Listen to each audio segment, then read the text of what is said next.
Fala galera, muito bem-vindos ao canal Reação Rubro-Negra. Nesse vídeo aqui a gente vai conferir um vídeo do UOL Sport e o título é PVC, dois pontos. Flamengo tem muita chance de ganhar o Brasileirão, até porque fará 4 jogos em casa.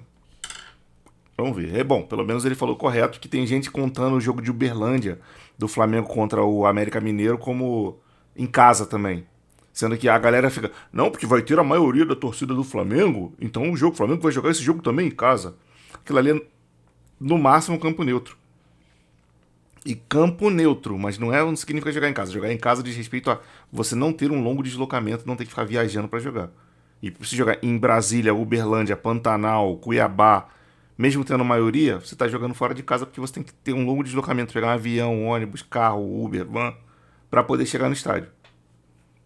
O Flamengo só joga em casa essas 4 partidas porque vai pegar um ônibus do Ninho do Urubu pro Maracanã jogar e pegar um outro ônibus do Maracanã pro Ninho do Urubu para voltar pros caras para casa. Então, vamos trocar de janela e conferir essa brincadeira aí. Vamos lá, like no vídeo, se inscreva no canal 321. Lau. Ele coloca o Flamengo de fato numa briga que tem 6 candidatos, ou 5. O Atlético até um pouco exagerado, porque o Atlético tem 9 pontos perdidos a mais do que o Botafogo. Pô, mano, a câmera do PVC é muito ruim. Pelo amor de Deus. Eu acho a classificação dos pontos perdidos ela mais visível para a questão central neste momento. Porque o Palmeiras não é o vice-líder. O Palmeiras é o 3º colocado e passa a ser o 4º colocado se o Grêmio ganhar hoje. Porque o Grêmio passa a ter uma vitória a mais. Então, vou voltar para aquela conta. O Botafogo perdeu 34 pontos, o Bragantino perdeu 38. O Palmeiras, o Grêmio e o Flamengo, nesta ordem, hoje, perderam 40 pontos. Se o Grêmio vencer hoje, o Botafogo passa a ter 37 pontos perdidos, o Bragantino 38. E ficam os 3 com muita chance de título, porque a distância real passa a ser de 3 pontos. Tanto Palmeiras, quanto o Grêmio, quanto Flamengo. Só que a ordem muda. Fica Grêmio, Palmeiras e Flamengo. Palmeiras passa a ser o 4º colocado, realmente.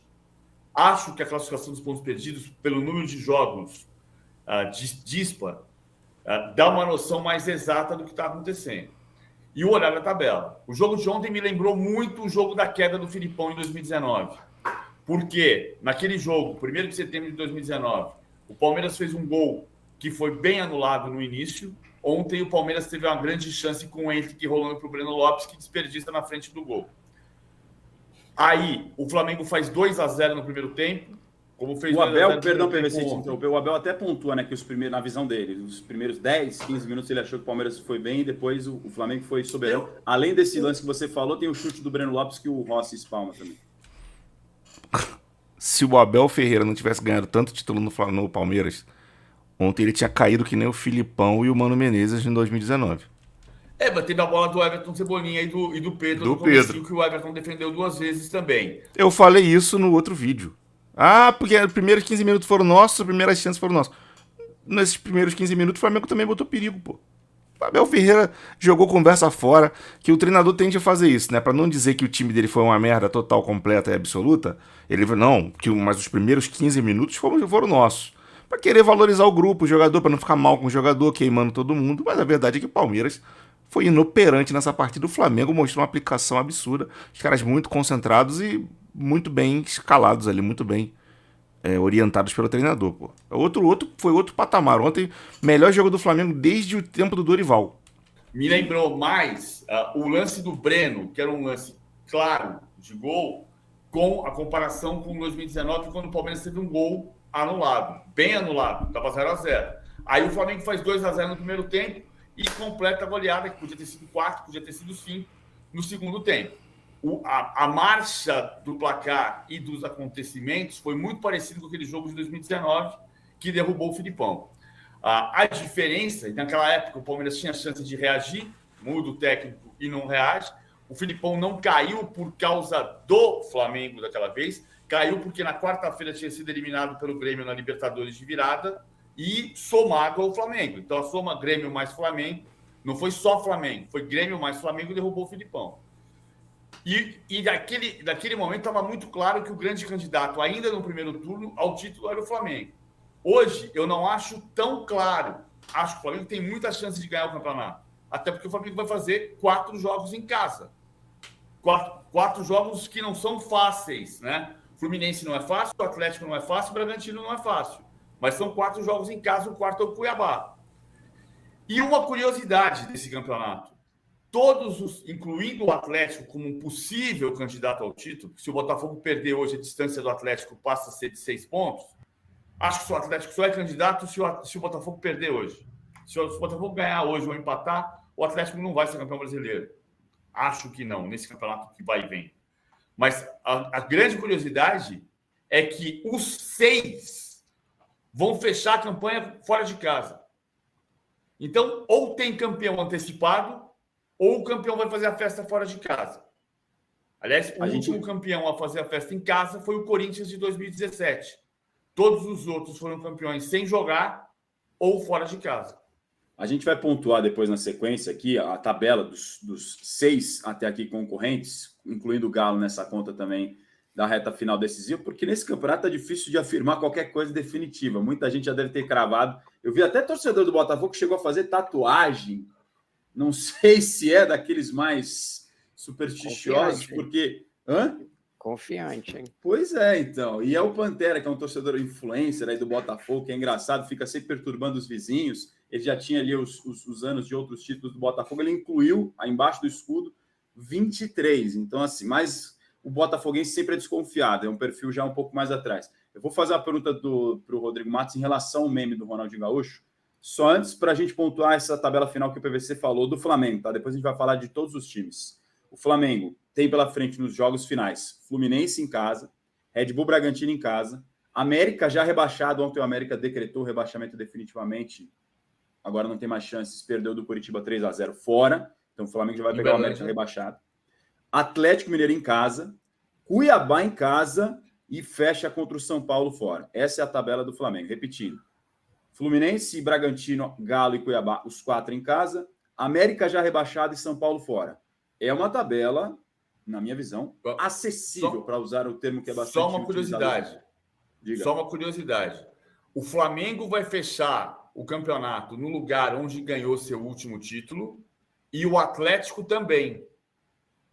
O Flamengo vai fechar no Morumbi e o último título brasileiro do Flamengo foi no Morumbi, 2-1 São Paulo. Estava lá cobrindo esse jogo. Rogério Ceni. E o Atlético foi campeão matematicamente, vencendo o Bahia em Salvador 3-2. A campanha do Atlético desse ano termina também em Salvador, na Fonte Nova.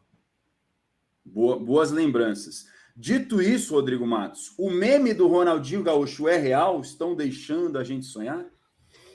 Eu acho que, assim, se você olhasse ontem no Maracanã, o ânimo que a torcida chegou para o jogo e que ela saiu do jogo, de fato, deu um sonho para a torcida. Mas, assim, eu acho que não é só pela possibilidade de título, que não é grande, mas existe, mas porque criou uma esperança do que vai ser o Flamengo, do que deve vir a ser o Flamengo na mão do Tite.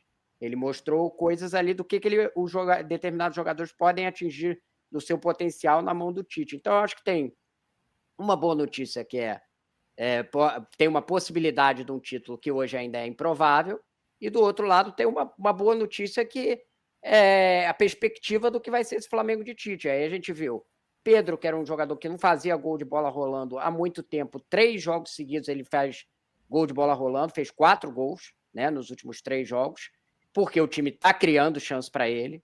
E aí ele se achou novamente.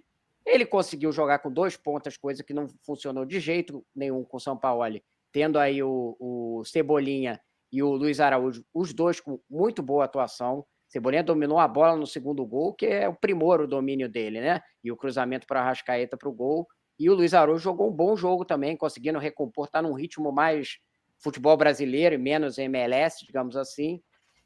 Você está potencializando os jogadores, o que era o contrário anteriormente, né? Os jogadores jogavam mal, ele também mudou o lateral, antes era o Wesley, ali muito incisivo na correria, e agora você tem o Mateuzinho, que ele tem essa ideia do Tite de um lateral mais, a galera gosta de falar construtor, né?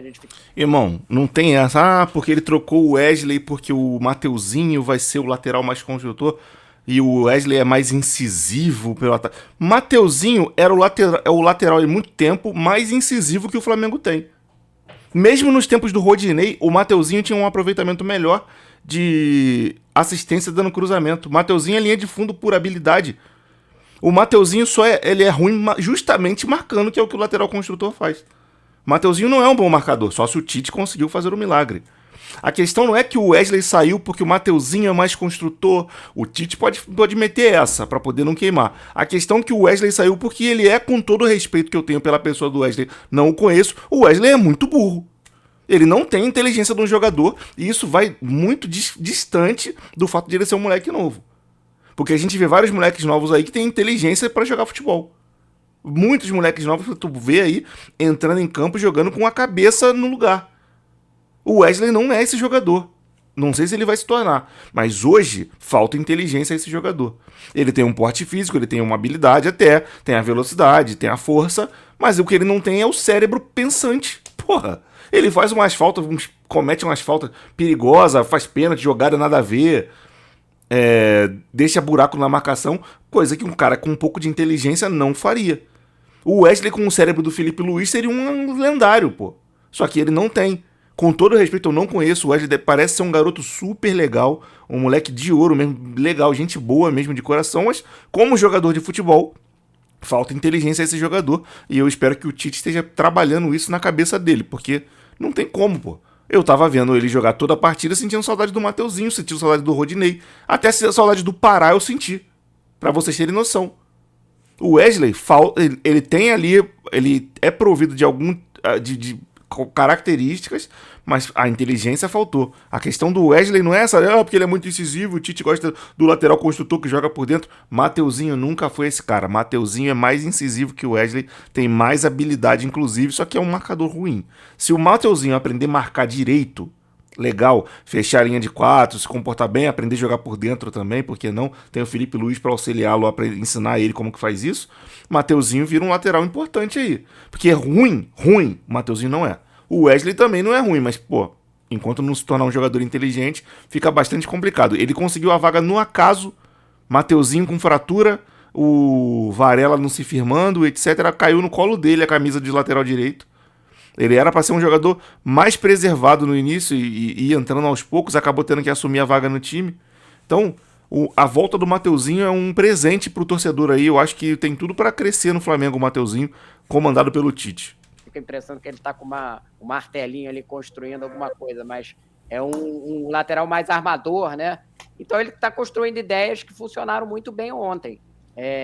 Também as ideias do Abel não funcionaram, né? O Abel não mencionou isso, mas a escalação dele com 3 zagueiros teve o mesmo problema que teve no primeiro tempo contra o Botafogo, né? Dá muito espaço ali na frente da defesa, né? O Flávio talvez fale mais sobre isso depois.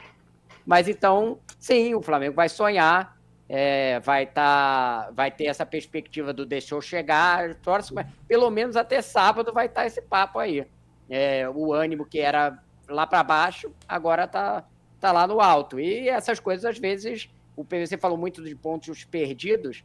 A questão é que eu acho que sempre no final de campeonato, tradicionalmente, os times que estão na frente perdem muito ponto. A gente fica com a perspectiva de que todo mundo vai ter um desempenho próximo do perfeito e vai perder... E, na verdade, em geral, isso não é o que acontece. Os times perdem muito ponto e tem muita variação.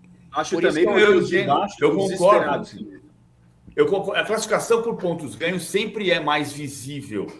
O problema é quando você tem o número de jogos. Por isso que eu acho que quando você tem essa variação, né, dos 6 primeiros, está tudo tão quebrado que quando você coloca nos pontos perdidos, não significa que o Botafogo não vai perder 3 pontos hoje, a classificação muda. Agora, ela me dá uma noção mais exata de quem está mais perto e quem está mais longe. O Bragantino está mais perto do Botafogo do que o Palmeiras. É claro que o Botafogo tem uma vantagem de pontuação, isso aí sem dúvida, né? Porque está em primeiro e, além disso, tem 2 jogos a menos que o Palmeiras e um a menos que o Bragantino. Mas o que eu estou falando é que a gente tem, às vezes quando está toda a rodada, tá todo mundo igual em jogos, a gente tem a perspectiva de que o cara está na frente, vai ganhar, vai fazer todos os pontos e vai levar uma vantagem. Historicamente, nesses campeonatos, inclusive o de 2009, que a gente já comparou com desse, os times perderam muito ponto na reta final, todos eles. O Flamengo perdeu ponto para o Goiás em casa, o São Paulo perdeu ponto para o Goiás, e o Goiás era um time que estava, na época, brigando para não cair, né? Eu estou lembrando 2 só aqui. Todos os times perderam muitos pontos. Então, eu acho que vai ter muita variação nesse final aí. Se o Flamengo conseguir jogar como jogou ontem contra o Palmeiras, aí, amigo, Assim, se ele conseguir criar se você se criar consolidar essa forma de jogar, pode ser que a arrancada dele tenha vindo agora. O Palmeiras teve uma arrancada de cinco vitórias seguidas, o Flamengo tem 2 agora. Sim. Se ele conseguir uma arrancada de 5 vitórias, se coloca aí numa posição lá para frente. Eu acho que tem um grau de imprevisibilidade grande nesse final. O Botafogo ainda tem uma vantagem, só que a gente vai ter que ver como ele reagiu, porque ele tem reagido muito mal nas últimas rodadas, né? Muito pressionado, psicologicamente para baixo e tal, não sei o quê. Vai ter que ver como é que vai reagir nesse jogo agora contra o Grêmio. Mas sim, como dizia o Ronaldinho, deixaram sonhar, deixou chegar, vai ter todos os clichês aí relacionados ao Flamengo em final de campeonato. A torcida já está daquele jeito nas redes sociais. O Botafogo vem dessa sequência bem ruim, né? Com 3 derrotas, a gente vê aqui o vermelhinho marcando as derrotas do Botafogo, um empate e uma vitória nos últimos 5 jogos. Eu vou querer saber de vocês na sequência quem vocês acham que tem a tabela mais acessível dos concorrentes ao título, a gente vai pontuar elas.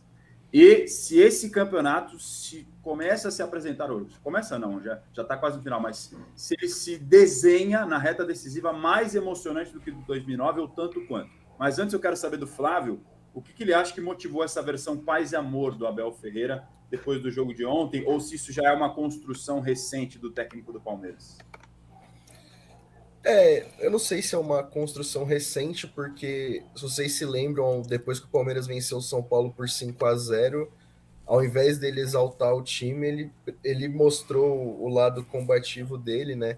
Mas imagino que nas contas do palmeirense e de quem tá ali, né, pensando o que o Palmeiras precisa fazer para ser campeão brasileiro, era difícil alguém que apontasse uma vitória ontem diante do Flamengo, né? É um jogo muito duro, o Flamengo numa fase boa. E como o Rodrigo Matos citou, o esquema com os 3 zagueiros do Palmeiras tem dado resultado, mas o desempenho não é aquele Palmeiras que a gente conhece, que encantou o Brasil algumas vezes. Foram vitórias magras, né? Contra o Bahia e o Atlético Paranaense. Contra o Curitiba, o Palmeiras venceu por 2-0, só que o Curitiba poderia ter saído na frente, teve um gol anulado. São mais resultados positivos do que o desempenho em campo em si, né? E aí agora o Palmeiras recebe o Inter, sem o Gustavo Gomes, né, que foi expulso direto. Mas ontem, acompanhando o Inter e Flu, o palmeirense pode ficar um pouco confiante, né? Porque é uma equipe que não tem mais o que disputar no Brasileirão, e o Palmeiras precisa da vitória, porque esse resultado do Flamengo eu acho que recoloca muito o rubro-negro na disputa pelo título, e o Flamengo, entre esses que estão brigando pelo título, foi o que apresentou melhor desempenho desde a chegada do Tite. Então, como o Rodrigo Matos citou, também acho que deixou chegar, e eu apontava, até na conversa com os amigos, né? Eu achava que o Flamengo era esse time que poderia chegar no título justamente por jogar muitos jogos em casa, e a torcida ontem fez uma festa muito bonita, e isso pode ser determinante, diferentemente do Palmeiras, que vai ter que jogar 2 jogos na Arena Barueri nessa reta final, né? Então, como o PVC vem alertando algumas semanas, isso pode fazer uma diferença muito grande na hora decisiva. Deixa eu fazer uma pergunta para o PVC e para o Flávio. Assim, vocês não acharam que a posição, o Luan tá dando muito espaço na frente da defesa, porque ele fica a linha dos três zagueiros, ele não tá fazendo esse movimento para sair como volante, que eu acho que é o Abel quer, para ele proteger. Aí fica muito espaço na frente da defesa, ele dá um buraco ali, isso já tinha acontecido contra o Botafogo, e o time adversário vem com muito espaço para cima do Palmeiras. E aí, quando os zagueiros vão dar o combate, eles já estão lá atrás. Não sei se vocês tiveram a mesma leitura que eu tive. Cara, a formação tática que o Abel Ferreira implantou no Palmeiras, esse 3-5-2, eu gosto muito.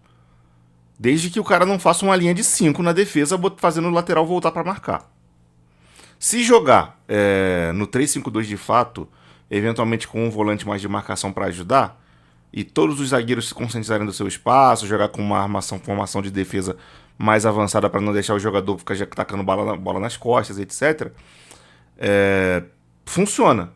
Agora, que nem ontem, se não se concentrar e não tiverem noção de qual espaço quem ocupa, Mais do que isso, se o lateral não fechar o corredor direito, o lateral não, os alas, que 3-5-2 joga com ala. Se o ala ficar permitindo que o ponta do time adversário jogue com liberdade por ali e ninguém no meio campo apoiar esse movimento, você vai ter o que aconteceu ontem. Em vários momentos, os 3 homens de defesa do Palmeiras jogando no mano a mano com os 3 homens de ataque do Flamengo e mais, porque o que acontece é que se o meio campo não fechar o jogador direito, um jogador tipo o Arrascaeta sobra sozinho. O Arrascaeta jogou muita bola ontem porque ele estava muito momento, ele, além de ter ajudado na marcação e sido importante em vários aspectos, ele estava sozinho várias horas ali, que o volante do Palmeiras não estava acompanhando ele, etc. Aí ficava os 3 zagueiros do Palmeiras com o Luiz Araújo, o Cebolinha e o Pedro, o Arrascaeta circulando pela frente da área do Palmeiras de forma mais liberada, porque o jogador ali, sei lá, não sei se era o Zé Rafael, etc., eventualmente não estava segurando muito a onda dele, e aí acaba acontecendo isso. Essa formação tática é boa, mas esse é um troço que ele vai ter que trabalhar durante bastante tempo e ganhar reforço para poder ter peça de reposição, jogadores que saibam jogar nesse esquema, etc. E vai levar um tempo para adaptar o time.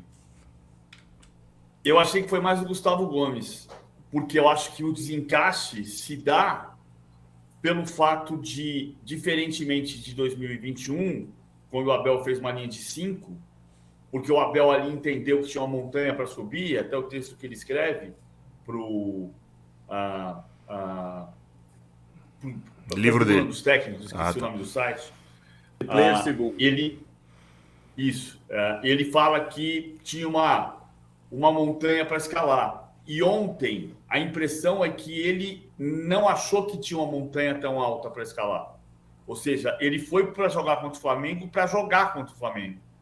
E o que acabou acontecendo foi um desencaixe, na minha opinião, do Luan, que passou a ser o zagueiro, porque com o Everton Cebolinha, o Gustavo Gomes saía com o Everton Cebolinha e ficava o Ayrton Lucas passando do Mike e o Everton Cebolinha, o Gustavo Gomes muito preocupado com aquele lado.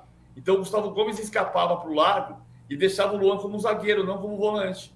E o que deu certo nesses jogos do Palmeiras com os 3 zagueiros foi a movimentação do Luan como líbero, ora atrás da zaga, ora na frente da zaga. Então, o que aconteceu? O Zé Rafael encaixou com a Arrascaeta, o Richard Rios encaixou com o Gerson, o Veiga nunca encaixou com o Pulgar saía, e o Gustavo Gomes escapava para jogar quase como lateral direito. Então, ficava um espaço gigante entre o Gustavo Gomes e o Luan. Foi a impressão que eu tive. Acho que foi menos o Luan e mais o Gustavo Gomes, que fez uma partida ruim ontem. Ruim. O Gustavo Gomes dá o espaço junto com o Luan no primeiro gol. Ele não dá o combate, deixa para o Mike com o Everton Cebolinha no segundo gol e nem vem marcar o de Arrascaeta no meio da área. E tem a expulsão depois, que ele tem toda a culpa da expulsão. O nosso chat aqui está ativo e vocês podem continuar votando na enquete. Quem vocês acham que mais se beneficiou com os resultados de ontem? Botafogo, Flamengo, Grêmio. Já temos mais de 500 votos. Não se esqueçam de deixar o seu like, hein, e se inscrever aqui no canal do All Sport. A gente vai continuar falando muito dessa reta final decisiva do Campeonato Brasileiro. Diga. Só lembrar uma coisa, o que eu falei, que eu falei muito tempo, depois eu fiz a observação da mudança da tabela, né? O jogo contra o América, que seria em Barueri, esse jogo voltou para o Allianz Parque pela mudança da tabela. A questão é o desmonte do palco do jogo contra o Fluminense, e a W Torre acha que vai dar tempo de desmontar. Então a tendência agora é que o Palmeiras faça mais um jogo em Barueri, que é o jogo contra o Internacional, e 2 jogos no Allianz Parque, embora não tenha 100% de certeza disso ainda. É que o próximo jogo do Fluminense tem um outro componente, né? O primeiro Fla-Flu pós-título de Libertadores. Acreditar que o Fluminense vai entrar tirando o pé nesse jogo desculpa, não saber, né? A gente não levar em conta o contexto dos 2 times, né? E acho vai até ter que uma mobilização. Alguns jogadores já foi pensando nisso, né, Rodrigo? Talvez. Exatamente. Vai ter ali uma festa da torcida do Fluminense, aí a torcida do Flamengo vai tentar dar uma resposta, vai ter todo um contexto desse jogo que vai virar um caso à parte para além do que está da corrida do campeonato, né? Como seria também com o contexto do... Pra tirar sarro com uma Libertadores ganhada em 2023, pô. O Flamengo tem 3. Tá de brincadeira. Campeonato. Porque o Fluminense pode atrapalhar a influencia o corrida do contexto do Flamengo. campeonato, mas eu digo que é como seria se fosse um Corinthians e Palmeiras É. depois de um título de Libertadores do Palmeiras, algo nesse sentido. Ganha um Perfeito. componente ali que não teria, Sim. né? Se fosse um jogo que o Fluminense estivesse jogando contra o Palmeiras, por exemplo, sabe? E ainda tem um E ingrediente vai quase acontecer, secreto. né? E vai acontecer. Esse Tem um Flu e ingrediente Palmeiras vai acontecer. Tem um outro ingrediente quase secreto dessa história do Fla-Flu, que não é quase secreto, mas assim, não é o principal. O principal é o que o Rodrigo já falou. Mas é o 7º Fla-Flu do ano. Tem 2 vitórias para cada lado e 2 empates. É o Fla-Flu do Tirateima. Claro que está mais no jogo a graça do campeão da Libertadores e carimbar a faixa ou o Fluminense atrapalhar a caminhada do Flamengo. Só o PVC lembraria de uma informação dessa. 2 vitórias para cada lado, 2 empates. É o Fla-Flu do Tirateima. Esse Fla-Flu ganhou outro, assim, já era grande e agora ficou maior com essa vitória do Flamengo no meio de semana, porque o Flamengo chega com aquela vontade de, agora a gente tá... Claro, dependendo do jogo do Botafogo de hoje, pode ganhar ainda mais peso, né? Se o Botafogo tropeçar, se o Grêmio conseguir a vitória, por exemplo, aí fica ainda maior, mas já vai ter um componente diferente. Bom, rapaziada, o Flamengo tem chance de ser campeão? Deixa eu trocar de janela logo. O Flamengo tem chance de ser campeão, sim, tem chance, lógico, mas o nosso objetivo é a vaga na Libertadores. A gente tem que estar sempre com isso na cabeça. E o torcedor do Flamengo que vai nesses 4 jogos que vai ter no Maracanã precisa de verdade entender que não vale a pena vaiar ninguém nessas partidas. É ficar cantando o jogo todo. Apoiando os malucos, não sei o que, vai pra cima deles, Mengô. E se perder também, entender que deixa quieto, porque o próximo jogo no Maracanã perdeu. Temos chance de ganhar o jogo fora de casa e aí a situação se reverter. Mas o importante é a torcida apoiar, porque chance tem. Mas primeiro vamos tentar garantir a vaga na Libertadores para depois a gente, né? E por enquanto estamos em 5º, a gente não está garantindo vaga em lugar nenhum. Só na pré-Libertadores, que não é uma vantagem para nós, entende? A vantagem para nós é a gente conseguir a vaga direta na Libertadores e, se possível, se der, chegar no final e ser campeão, para garantir mesmo a vaga direta na Libertadores. Eu acho que tem chance, mas é uma chance um tanto quanto remota. Bom, bote nos comentários o que você achou aí dessa partida do Flamengo contra o Palmeiras. Aí, para mim, é a melhor partida desde antes da final da Libertadores passada, que o Flamengo venceu o Atlético Paranaense. Ali já estava mal, e a final do Corinthians também, na Copa do Brasil. Ali já estava mal, e antes disso, acho que o último jogo do Flamengo decente foi um jogo contra o Vélez, salvo engano. Desde ali eu não vejo. Eu vi jogos ok, mas partidaça, essa é a primeira em muitos meses que o Flamengo joga. Eu realmente fiquei muito feliz com essa partida. Aqui na tela eu sempre coloco outros 2 vídeos do canal para você continuar assistindo, então você pode clicar aqui embaixo no logotipo do canal e escolher lá na página do canal dos últimos vídeos algum e continuar assistindo, porque quando você maratona você ajuda muito. No mais é isso aí, eu vou ficando por aqui, grande abraço para todo mundo, fique todo mundo na paz e